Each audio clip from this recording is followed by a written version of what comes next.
So thank you everyone for attending the RMIT Mechanical and Automotive Engineering Association's 4th installment of our online Q&A series.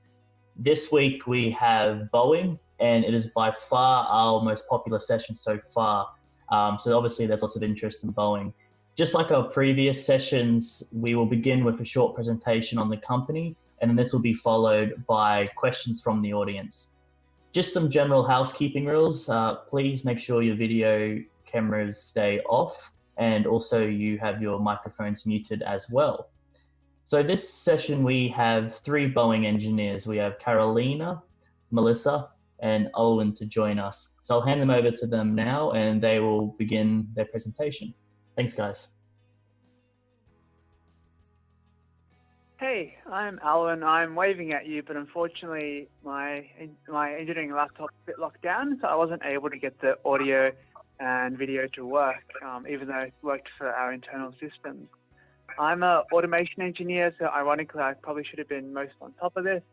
Carolina is a stress engineer, and Melissa is a MRB engineer, and they'll go into details about what their work is later on. So we've got a presentation here just about who we are. Boeing is a very large company, and we do have quite a large footprint in Australia. The nice picture you can see is actually the area that we have in Port Melbourne, and it's got quite a long history in Australia, and parts of the heritage listed. This is just a short video about who we are and what we do.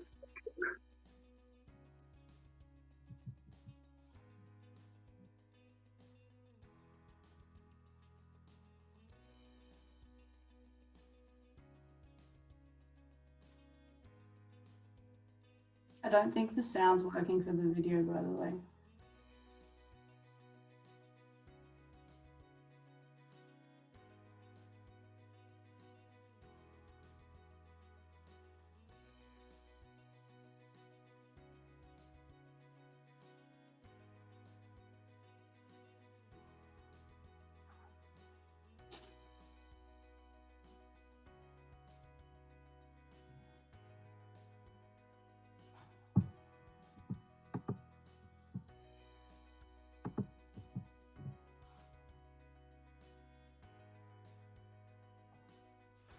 So Boeing is a very large company, one of the 2 largest aerospace companies in the world, and that's just a quick overview of some of the products that we build around the world. It's a very exciting area, and you'll find that a lot of Boeing engineers are very passionate about aerospace or aviation, and it's things like the images and videos that were just shown on screens that really drive us to achieve and drive us to go to work and enjoy work. Globally, we're a $100 billion company. I think that revenue's gone up since 2008, and we are, again, one of the, sorry, I seem to be repeating this without saying Airbus, but Boeing and Airbus are the 2 largest aviation companies. We operate in over 150 countries and have 20,000 suppliers and partners globally. We have 150,000 Boeing employees, and we have our largest footprint obviously in the United States, but we have subsidiaries in over 65 countries. We are 70% of the commercial airplane revenue historically from customers, pardon me, outside the, and that's outside of the United States. It's just a really quick snapshot of how large the Boeing company is, and in the future slides we'll give a quick overview of what we do locally as well. So in Australia we have more than 3,500 Boeing employees. This footprint here for Victoria is over 1,200 Victorian employees, and of that we have over 200 engineers who work on a variety of research, development and production work. I've probably bored most of you enough with the stats so far. This is just a snapshot of our presence in Australia, and it's actually quite a large amount of work and work packages that we have here in Australia, and specifically Victoria for Boeing Aerostructures Australia. With that, I'll hand over and just let me know when you want me to change the slide. All right, thanks, Alan. So now diving into Boeing Aerostructures Australia, which is where we work. So BAA is Australia's largest aerospace manufacturing company, and we are a wholly owned subsidiary of Boeing. In Australia, we've had a presence for over 90 years, so there's a lot of history on the site of various aviation, structural engineering, building, manufacture. And right now, what we're focusing on as a business is the design, manufacture, assembly, test, as well as certification of various structures for aircraft. So if you go to the next slide, please, Alan. So diving into some of the work we do, we've got three main areas. The first being research and development, which is where Boeing Research and Technology Australia lead the way. We've got a large focus on materials research as well as automation. Then we also have a big engineering presence, which is very multifunctional. So you have stress engineers, design engineers, manufacturing, mechatronics, testing, tooling, quality, all sorts of different types of engineering that are required on site. And then the third thing is we do a lot of fabrication and assembly work on site. So we actually build the products and then we ship them over to the US to get installed on the aircraft, which leads on to the next slide, where you can see we have a large footprint in the Victorian industry. So we try and collaborate with a lot of Australian suppliers and adding to the industry here in particular in Victoria. As you can see, most of our suppliers here in Australia are from Victoria. And so if we move to the next slide, this gives you a bit of an idea. I think you'll have to press next, Alwyn, the different types of products that we work on. So the first one is the 787 Dreamliner. We build, we've designed and we've built all the movable trailing edge components of that aircraft, which include the inboard and outboard flap, the flaperon and the aileron. So we also build, what's the next one we're gonna light up? Is it gonna be, yep, 747. So we do a small part of the 747 where we build the leading edges of that aircraft. We also do the elevator and the rudder and the aileron cove lip door for the 777, which is, I think, the next one that we'll highlight, hopefully. Yep. And then the last commercial aircraft which we work on is the 737, where we build the aileron, the rudder, as well as the winglet for the MAX version of that aircraft. And then the final aircraft which we are working on in collaboration with is the air power teaming system, which is one of the new defence aircraft which has been in the news for quite some time now. Some very exciting work there.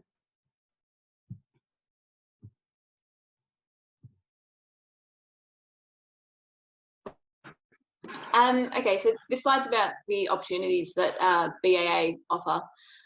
So as you can see on the slide, there's two key programs that are generally offered. And so Boeing invests in the talent pipeline and typically take in interns and graduates every year.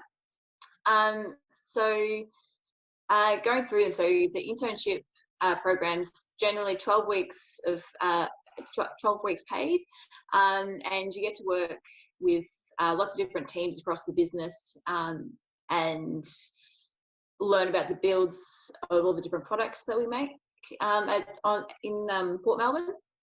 And similarly, the graduate program is you learn all different parts of the business, and that's also, you also get that's helped by the rotations through the business. So whether that be through production or research or being able to work on the different aircrafts that we work on, you get different exposure to all the different teams, which is really great. And all the jobs that are pop up are generally advertised on the Boeing website and the SEEK website, which you can see at the links on the bottom of that slide. Yeah, so if we go to the next slide. I think that's it. Okay, so I might pass it over to Harry now for the Q&A section of the presentation. Great, I'll just hide Alan's screen. Perfect. Okay, great. Okay, thanks guys for giving us a short presentation and letting us know more about your company. So now it's time for the Q&A. First of all, anyone in the audience, please post your questions in the chat. Don't use your microphones, otherwise we will have 50+ people speaking with their microphones all at one time. So go ahead, post your questions in the chat. Our 3 Boeing representatives will pick each question out they want to answer. You're not obliged to answer every question because we'll be here all night. So just go ahead. The floor is yours. Take it away.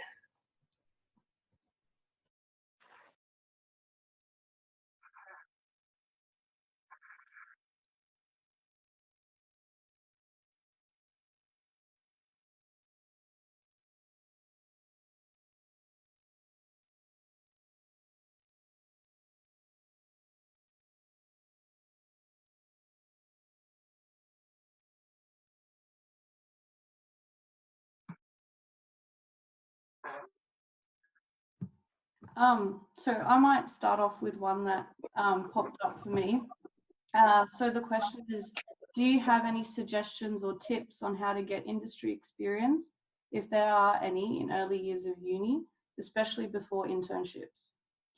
So suggestions are volunteering, extracurricular activities, something to help secure a future internship or graduate job. So just talking based on my experience, you can track back to high school if you like, and think about all the extracurricular things you did, where you might have shown some leadership or a desire to be part of something. But moving into, I guess, uni where you are all at now, I think getting involved in extracurricular projects, whether they are technical or non-technical, being a part of student societies, whether it's attending their events or actually being on the committee and getting involved in organizing these events. It really shows that you take the extra step to get involved and to try and build your network and meet people and learn those soft skills which don't always come with the degree that you were working for. So personally, when I started uni from first year, I got involved in a number of societies, one of them being the American Institute of Aeronautics and Astronautics student branch at Sydney University.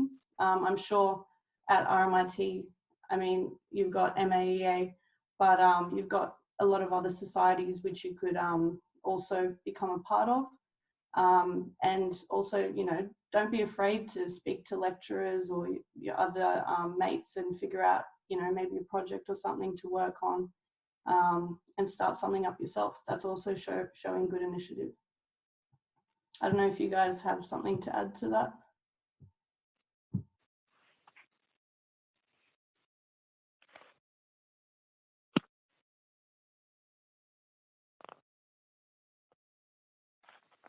Yeah, definitely. So building on what Carolina has said, definitely doing extracurriculars, and obviously grades do matter, but just to an extent. What really matters is things like your soft skills, so ability to work in a team, to communicate, and these are things that you can demonstrate and also practice by getting involved in extracurricular activities. I know personally I spent a lot of time with a student engineering team on UAS, as well as other student clubs and societies. Other things that I've noticed that people around me at work have is a lot of passion and interest for aviation. So Carolina will probably admit this if you ask her directly, but she loves to go plane spotting. Several other people at work love to go plane spotting. I really enjoy reading about aircraft as well. And yeah, passion is something that books or books can't really teach you. And something that we really like to see that people bring to the job as well. Mel, I thought I saw you reaching for your mic before I interrupted. Did you want to add anything else onto that? Not really. Only that I can really emphasize that, yeah, extracurricular activities are really, really important. So my degree at uni, I did mechanical as opposed to aerospace. So I personally was always interested in aircrafts, but I wasn't as passionate, say, as Carolina is, and I don't generally go plane spotting. But the same principles still apply depending on whether you're working on a car or whether you're working on a boat or whether you're working on a plane. As long as you're passionate about engineering and learning, that's probably the biggest, probably the biggest driver to help you when you're at work. Yeah.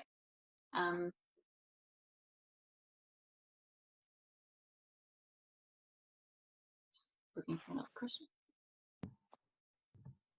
I just thought we didn't really introduce our personal backgrounds. Something that came up as I was listening to you guys speak now, so I thought it maybe be a good idea to give everyone a background of where we come from, because we all have different backgrounds. I don't know, do you want to kick us off, Alwyn?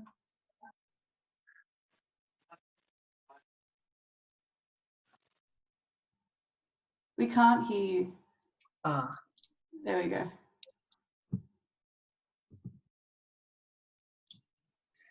Can you hear me now? Sorry, again, I really should have sorted this all out. I'm really, really sorry.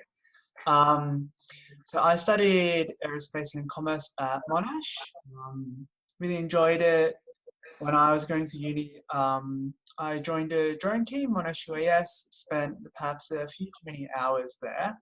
And then I did my internship with Boeing in my 4th year. It was a 5-year course because of the double degree. I was in production support for that. I really enjoyed it. And I was working as production support probably suggests, down the production floor, working with the operators and also trying to bring in some new technology as well. I've now started working as an automation engineer in production support again. And it's really about bringing new tech, robotics, automation into the production floor so we can speed up production and also increase efficiency while also reducing the potential for safety incidents. That's me in a nutshell, I guess.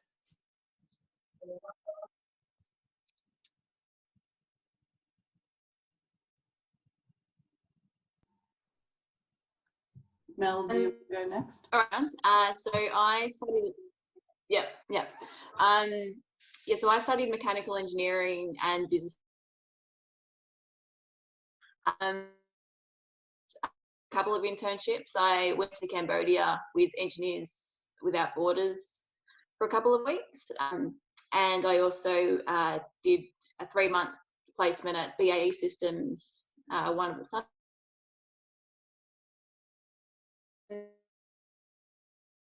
I started as a stress engineer, similar to Carolina, working on the 787s. And now I've moved into the MRB liaison team, where I where our team, we look after any sort of issues that come up on the floor. We'll analyse them and put in a suitable fix so all the parts that go out are structurally acceptable and safe to go onto an aircraft. And Carolina? Thanks, Mel. So I studied at the University of Sydney and I did a double degree aeronautical engineering and project management. During uni, I was involved in a number of societies, trying to give back to the aerospace industry and also learn as much as I can. And then in my 3rd year out of 5, I was lucky enough to get an internship with a systems engineering company in Adelaide. And so I did 2 3-month internships with them over the next 2 years. And I also worked for them part-time, where my role involved a lot of systems engineering as well as project management activities. And I was lucky enough to also work with them on a defence tender proposal for an international client. And then that sort of led me on to coming into Boeing, where I started like Mel as a 787 stress engineer. And I did some rotations during the graduate program, but now I'm back in 787 stress analysis and learning lots and lots of new things every day. And since I love aeroplanes, it's great. So yeah, that's a little bit about me.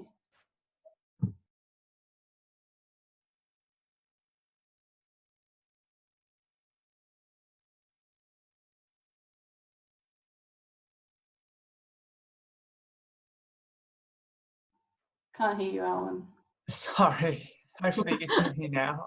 I'll hopefully get used to this before this meeting ends. But I might just quickly jump in to address a question that I can see in the chat, which is, should we be worried if our GPAs aren't HD averages? I just wanted to jump in because I wanted to share a story about one of our previous interns. Not only didn't she not have a GPA average, but she also failed a couple units. And it's just that Boeing doesn't only look at grades, they look at you as an entire person. So as we've all said before, it's not just about grades, it's about your extracurriculars, it's about what you enjoy doing outside of uni and what your passions are. Sorry for jumping in, just really wanted to share that story with you all. Thanks, Owen. I guess going on to that, the one directly below that, it says, is there preference given to aerospace students? No, it doesn't matter what you're learning at university. What matters is what you bring to the table and who you are as a person and how well you can work with the wider team. As Alan said, grades don't matter fully. Like, obviously you need to be able to be competent at your job and have some level of understanding. But what really matters is how well you are able to fit into the team and learn as you go.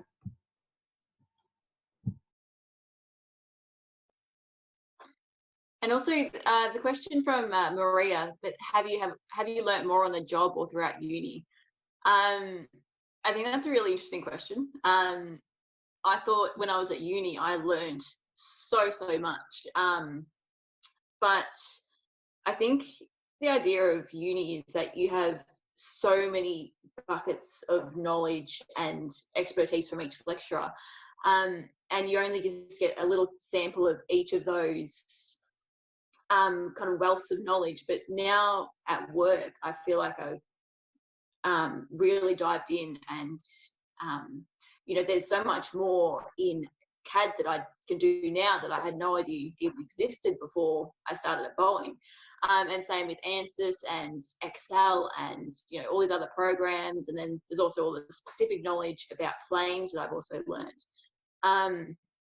So I think at uni you learn more of a diverse range of knowledge, whereas when you're on the job, you really dive into the finer elements of what you're actually working on, which is great.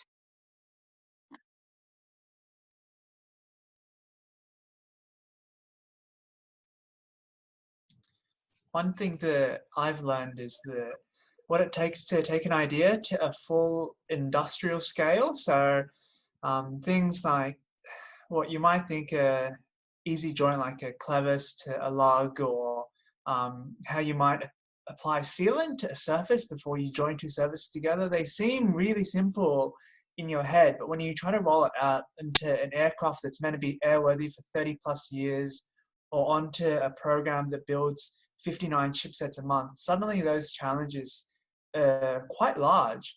And how do you control the quality? How do you show the documentation? How do you prove that your process is airworthy? It's a massive difference going from an idea of what if we change the sealant to be XYZ to let's roll it out over the entire 737 program. That's sort of industrial scale is something that I've really learned to appreciate and see the complexity behind at Boeing. And just to add to that, Alwyn, I think you made a really good point. The key to being able to, do all of that is to be able to communicate well and effectively. And it's not just about how you write a report or how you write an email. It's about how you, communicate on the daily with your close team members, but also people that you've never interacted before, senior leaders. You have to be able to know what level of information to give certain people, as well as outline the problem clearly, because in such a large company there is so much happening, and you can easily get lost, especially if you're managing multiple things at once. So really good communication is key. Yeah, that's sort of one of the biggest things I not so much learn. I learned that during uni, but something that I practice daily.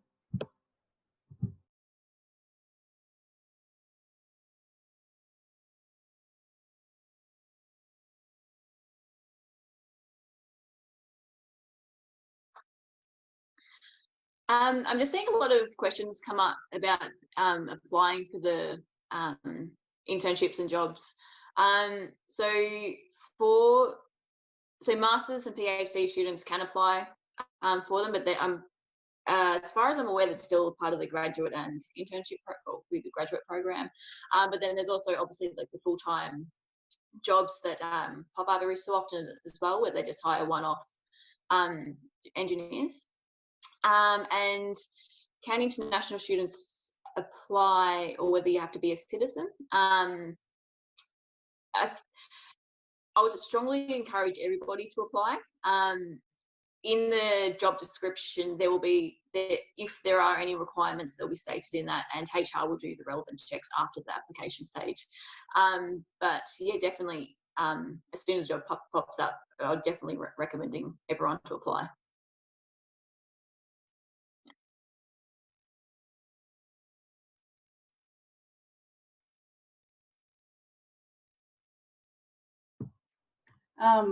So one of the questions which just popped up, would Boeing have a preference for which year level of engineers they'd want to interview?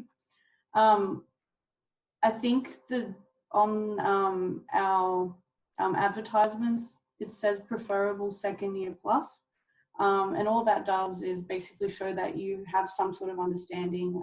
You've done a little bit of your engineering degree, but ultimately year level doesn't really show you much, because someone could be 3 or 4 years into their degree, and someone else could be only 1 year into their degree, but they have significantly different levels of engagement of what they're pursuing outside of their curriculum. So if we ignore grades, say the person who's only been at uni for 1 year has been involved in so many different things, is very good at communicating, is a team player, is willing to learn new things and on the job, whereas person B, has a lot of university experience, but nothing much to add to that. Well, you can sort of see the person A is outweighing person B because they have shown initiative and overall are more well-rounded candidate.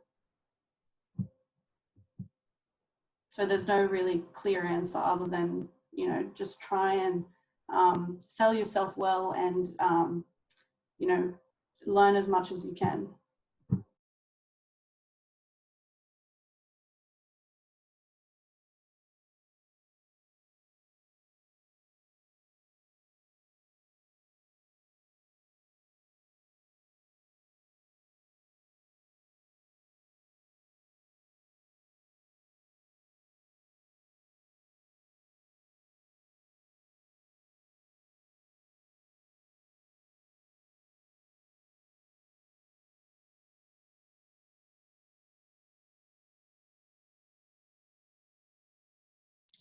So I'm just, scrolling up. I know there's a lot of questions and we're trying to address them all one by one. The one that came through was, what excites us about the future of aerospace in Australia. I think there's a lot to be excited about. So internally to us, there is the air teaming system that's been announced, and that's an Australian endeavour, and that's really exciting.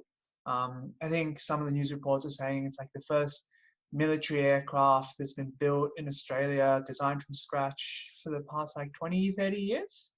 But there's heaps of other things going on. There's so many startups for rockets, or even the propulsion system of rockets, and that's all Australian. It's all something that we're trying to achieve as a nation.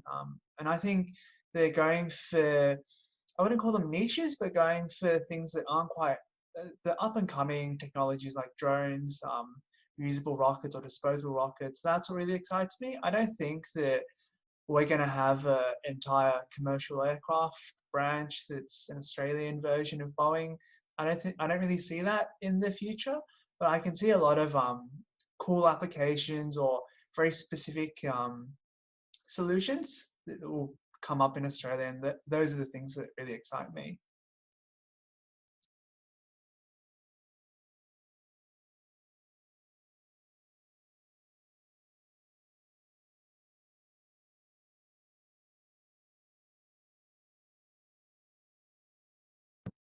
Sorry, I'm just scrolling through the questions, but I also want to add to Alan's response on that.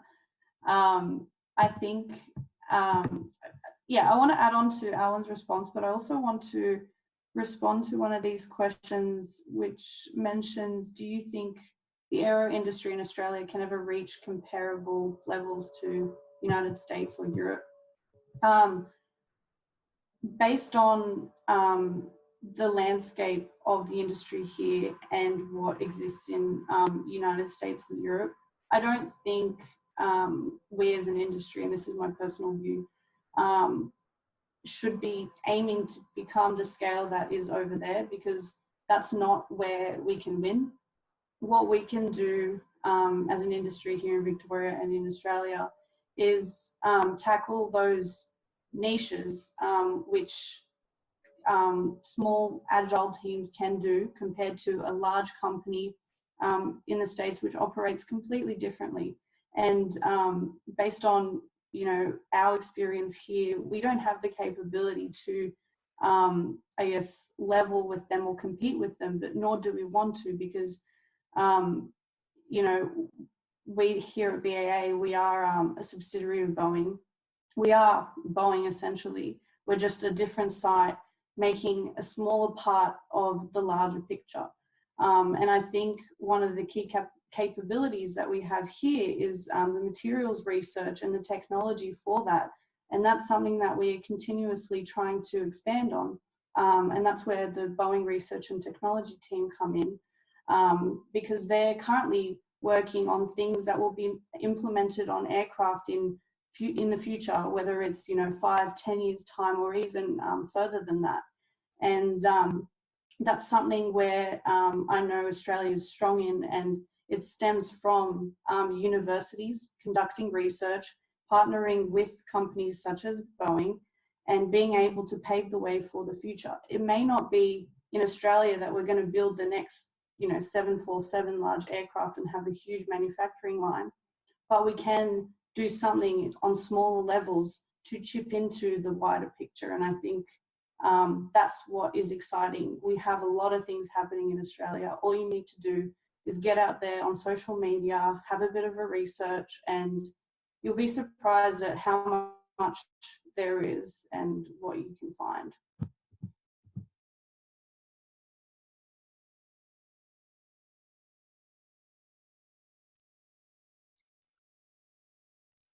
I think that also ties into the question about, does Boeing only deal with, or Boeing Australia only deal with structures, or do we also go into the propulsion sector?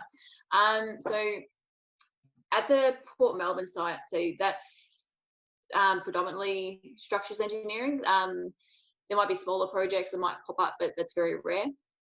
But we do do a lot of exciting stuff with different composite materials. Like Carolina said, so we're paving the way, for the future with composites. But so within Boeing Australia, there's also Boeing Defence. obviously we're not from that site, but Boeing Defence is located in Brisbane, and they might have a more diverse opportunities, but we don't have anyone representing Boeing Defence at the moment.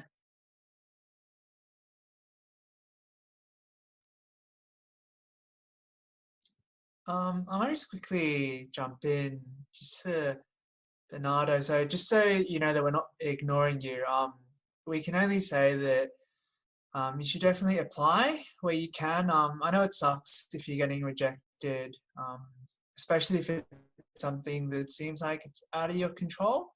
But really on site, we have a variety of people. There's even someone I work with from Brazil. So we try to hire a diverse range of people. I just can't comment on why you might be getting rejected. As for everything else, it's kind of out of control. I just didn't want you to feel like we're ignoring you. Our advice is always just to apply where possible, and just be known that. So internally, I applied for a position, and I knew the manager, and he was saying that it really sucked because not only did he want to read every single application, he also didn't want HR to pre-filter out all the applications. So it went from getting 100 applications for this, it was a research automation job, to 300 applications. And he was reading them every single day because he didn't want to miss someone who'd been pre-filtered out.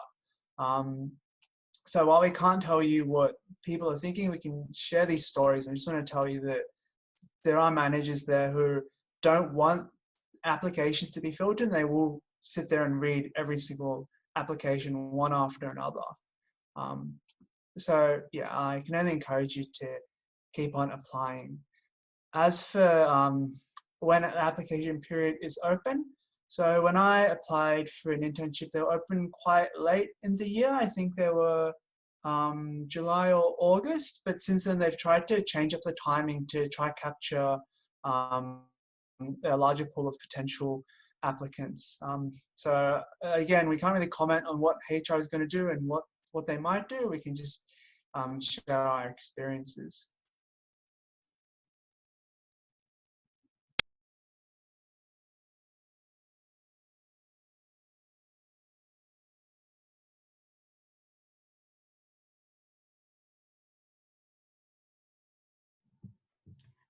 So one of the questions that has just popped up is, how do you advance your career in the aerospace industry after your first few years of experience? So we are pretty new to the industry, relatively speaking. There's people at Boeing who have worked there for 40 years plus, but you can advance your career from day one.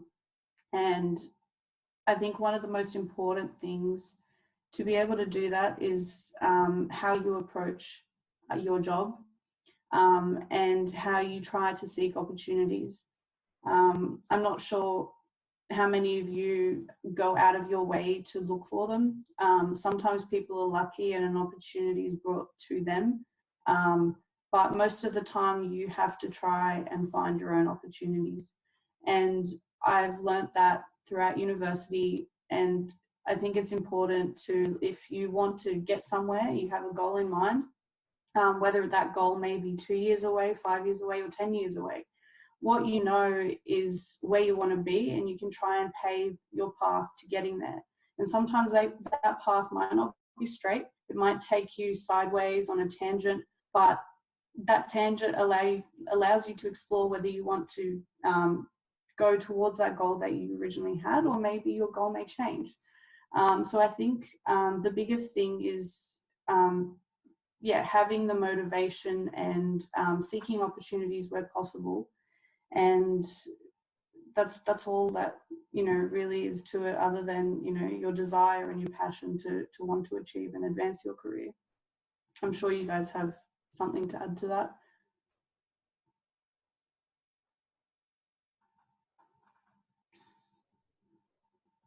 No? Sorry, I was just looking for the question again. Yeah, so I completely agree with what Carolina just said. But I suppose what I've noticed at work is that there's generally two main pathways that people go through in their careers. They either pursue get a couple of years of engineering experience under the belt, then they'll go up the project management sort of path, or they'll go into a more technical career and become an associate technical fellow. And both of them are great options. It just really depends on the person and what you want to do and where you kind of see yourself going.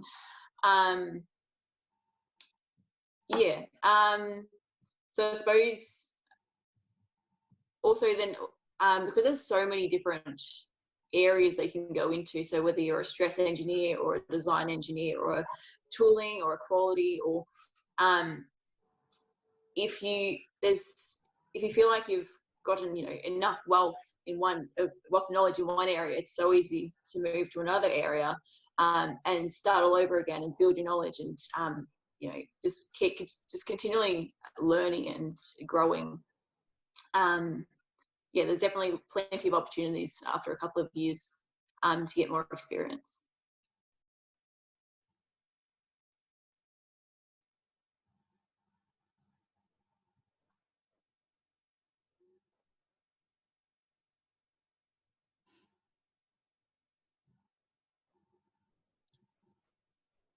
I'm just reading the question about, has the pandemic brought in any changes or additions? So in production, as someone in production support, I'm on site a bit more regularly.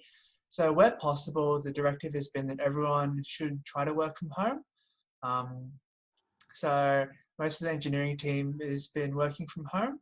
I've just been going in to support projects where needed. But I know that on site, so in addition to having hand sanitizer basically everywhere now, the operators all have the option to use surgical gloves as well when handling tools, because there's a risk of, someone had it and they're using common shared tools. There's a risk of contamination, so they have the option of wearing surgical gloves. There are masks available where required. There's spacing between, say, clock stations in the cafeteria. It's a bit funny now. It's almost like a school cafeteria. They're like different sections of different groups. It's like, you work on 787, you got to sit on this table. You work on 737, you got to sit on that table.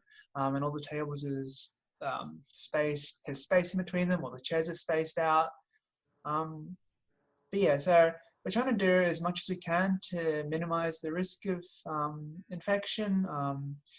As a manufacturing site, we would grind to a halt if we weren't allowed to be on site and to build products. So we're lucky in the respect that we're still allowed to do that.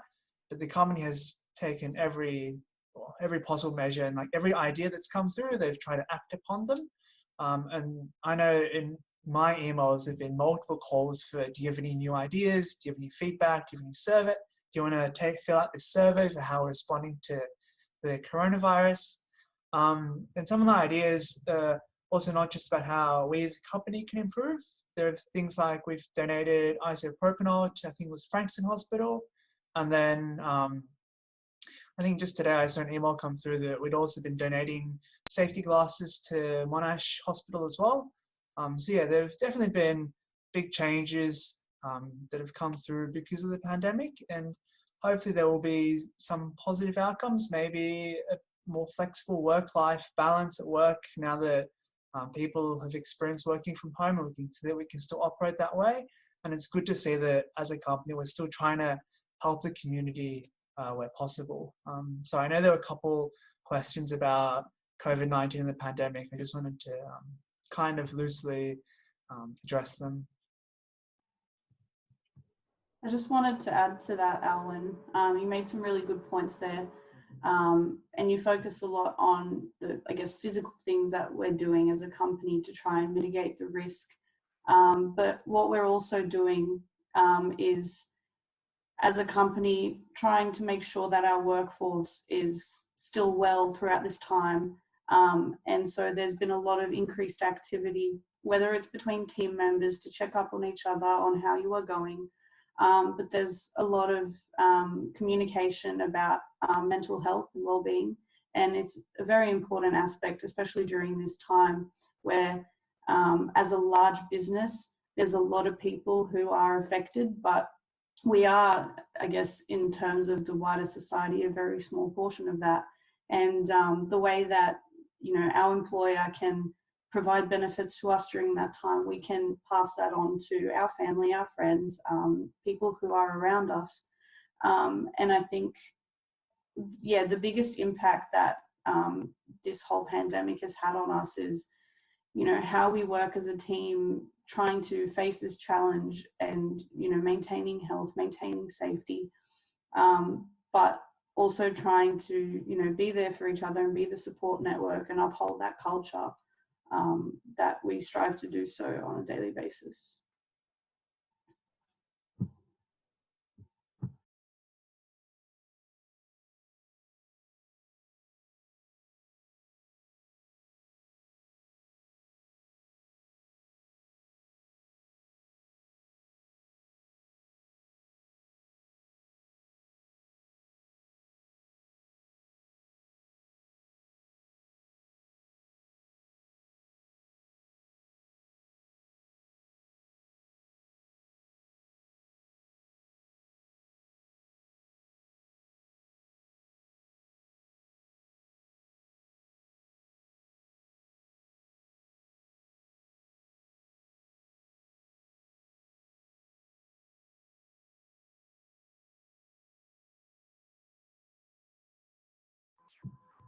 So I'm reading a few of these recent questions, and I think some people may have come in late to the session. So just to clarify, so for all of us, this is our first full-time job after graduating from uni. And we all started our full-time job pretty much, you know, finishing uni in November and starting in February. And there's a question about internships, final year projects, and how that affects, you know, your personal profile or your CV. Any experience, whether it's technical or non-technical, which shows your skills and your attributes is important, and you should definitely put that on, whether it is your cover letter or your CV, resume, anything counts. So definitely think about what you have to bring to the table and think strategically about how you want to portray that to whoever, wherever you're applying for.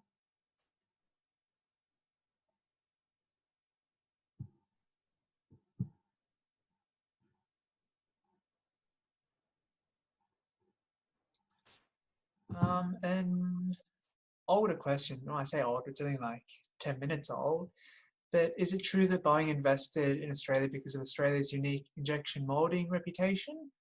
So if you go on the Boeing Aerostructures Australia website, you'll see there's a lot of talk about resin infusion. And so when we talk about some of the material systems that we develop on site, most of that would relate to resin infusion. So yeah, definitely go look at the Boeing Australia website. It'll go into some details. And I think there's also maybe a bit of history about resin infusion, the pre-process, and how it was developed in Australia. Yeah, it's an interesting read. You can even, I think there's some Wikipedia pages on it. Someone else asked me, what are some good books to read? I actually read a lot of Wikipedia, which might not be the best source, but it's interesting. We've got about 10 minutes to go, guys, before we wrap it up.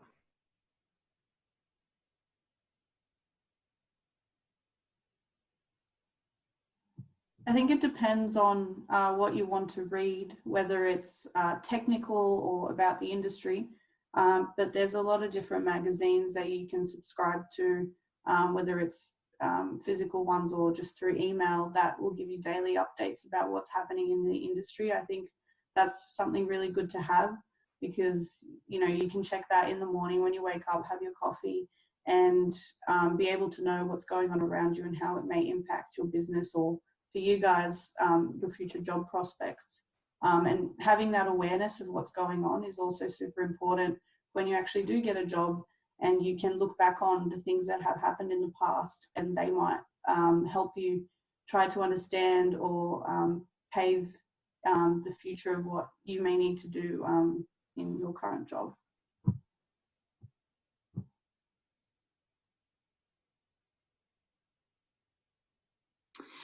Just quickly, I've seen a few people have been asking, is a master's necessary to have? Short answer is no. So all of us, we've only got bachelor degrees, but in saying that, there are hires that have their masters and their PhDs. So I wouldn't say it's necessary, but if you're interested in furthering your education, then we're never, Boeing's never going to say no. It's a great qualification to have, but it's definitely not necessary to work at Boeing.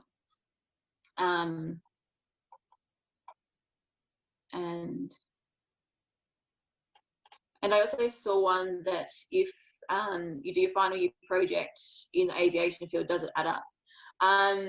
Yes and no. So it's good to be able to show that you're passionate about the aviation industry, but you also don't have to be. You don't have to go out of your way to make sure that you're doing all that. So Boeing hires you. So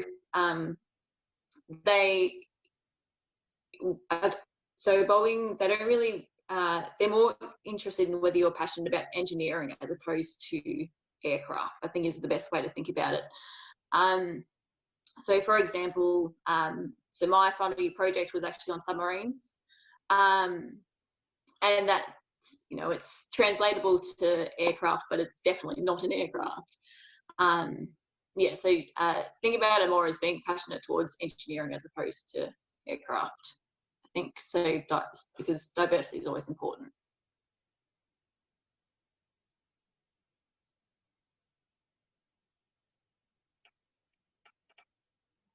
Yeah, I just want to reiterate what Mel was saying. I think a lot of you are getting the impression that, we're Boeing, we're an aerospace company.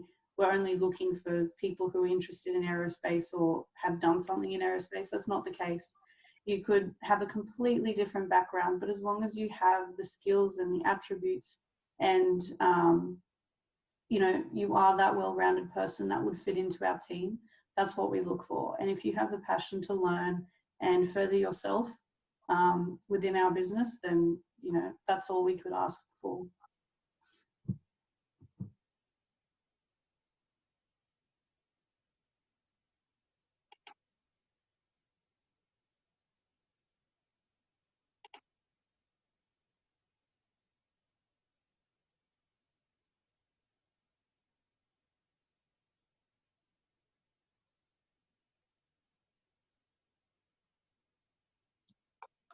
Just answering the question from Lauren about does Boeing support further study like masters once you're employed? So I can only share what I've seen. So there is someone on site in the research department, and he's doing a part-time PhD. I can't remember, and I think he has told me, so apologies for forgetting, but I can't remember if it was partially funded or if he's getting any benefits from the company, but he's definitely only working 4 days a week, and he's been given that 5th day to work on his PhD. So there is support there. Just can't remember, honestly, what the support was. But yeah, there is support.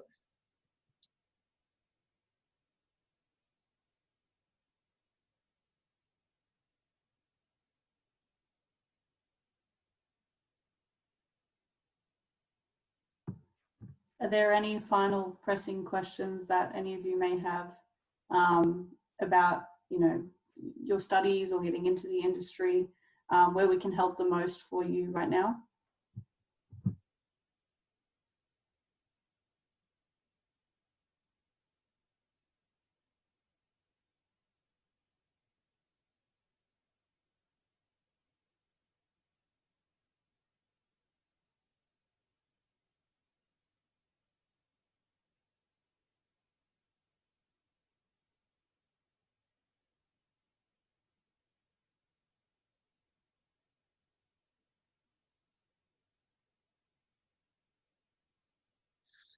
So just Ben's question about the doing the CNC modules at TAFE. Because we are so heavily focused on manufacture at our site, I'd definitely say it's worthwhile to have. It would definitely come in use just to understand how we do things and why we do things. If anything, just to save you relearning it when you get here. Yeah, I would definitely say it's a very useful skill to have and to transfer to work. And on that note, if you have any programming knowledge or skills, that also comes in handy. But remember, it's not a requirement, at least not for the graduate program or the internship. It's more about your well-rounded skills and your ability to learn them as you need for your job.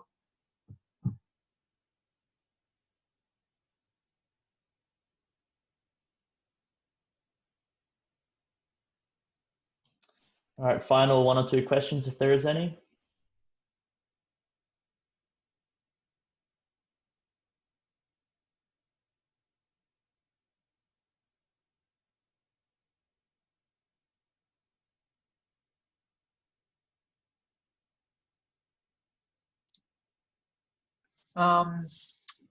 For Ben's question, does Boeing use MATLAB? I'm pretty sure I've seen MATLAB used on site for some specific applications.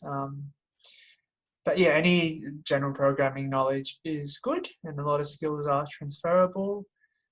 Do you know how many graduate engineers they hired each year in the past? So, oh boy, it's only been a year, but we had 8 start with us. It varies from year to year. Okay. It depends on company's needs at the time.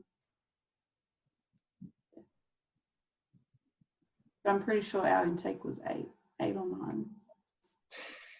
Yeah. Yeah. You I forget think they've taken about 6 this year.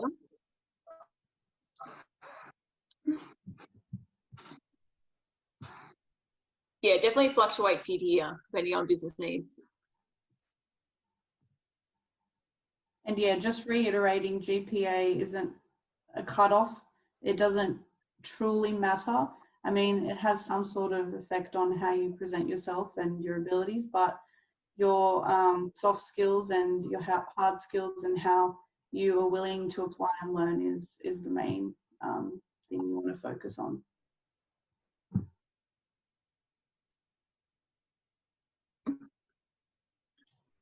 Great. So I guess we'll end the session there. Thank you, all 3 of you, for taking the time out of your evening. I'm sure this is overtime for you. Hopefully you're getting paid extra. But no, myself and MEA really appreciate you taking the time to speak with students, answering all these questions. It benefits students greatly, just based on the fact that not every day students can talk directly with engineers in industry, at least in a session like this. For anyone new here who does not know who MAEA is, we are the Mechanical and Automotive Engineering Association. However, just like as you've seen in the session, we do reach out further than just mechanical and automotive. I've posted our website link in the chat. There you can find more information about us. Join the association. It's free, obviously, and most importantly, events coming up. Now, if any of you have been regulars on these sessions, we will have another session next week. However, I'm still getting a confirmation from the company, so I don't want to announce anything yet. On Monday, we will have a Linux presentation on how Linux benefits engineering. So that's also listed on our site. In terms of our big industry day event, that was going to be held in March, but obviously has been postponed to September 16th. That is also listed on our website under events too. Boeing, we're going to be in attendance for that event as well. I will follow up with your superiors in the coming months, depending on how the current virus situation unfolds. But if it all goes to plan, hopefully we'll see Boeing at this industry event, and it'll give most of you guys the chance to have a face-to-face interaction and learn more about internship programs. So I assume internships will probably be closer to the date in September. So once again, thank you, everyone. We really appreciate the time you've given and the answers you've provided. And hopefully some of us in the audience might be working next to you in the future.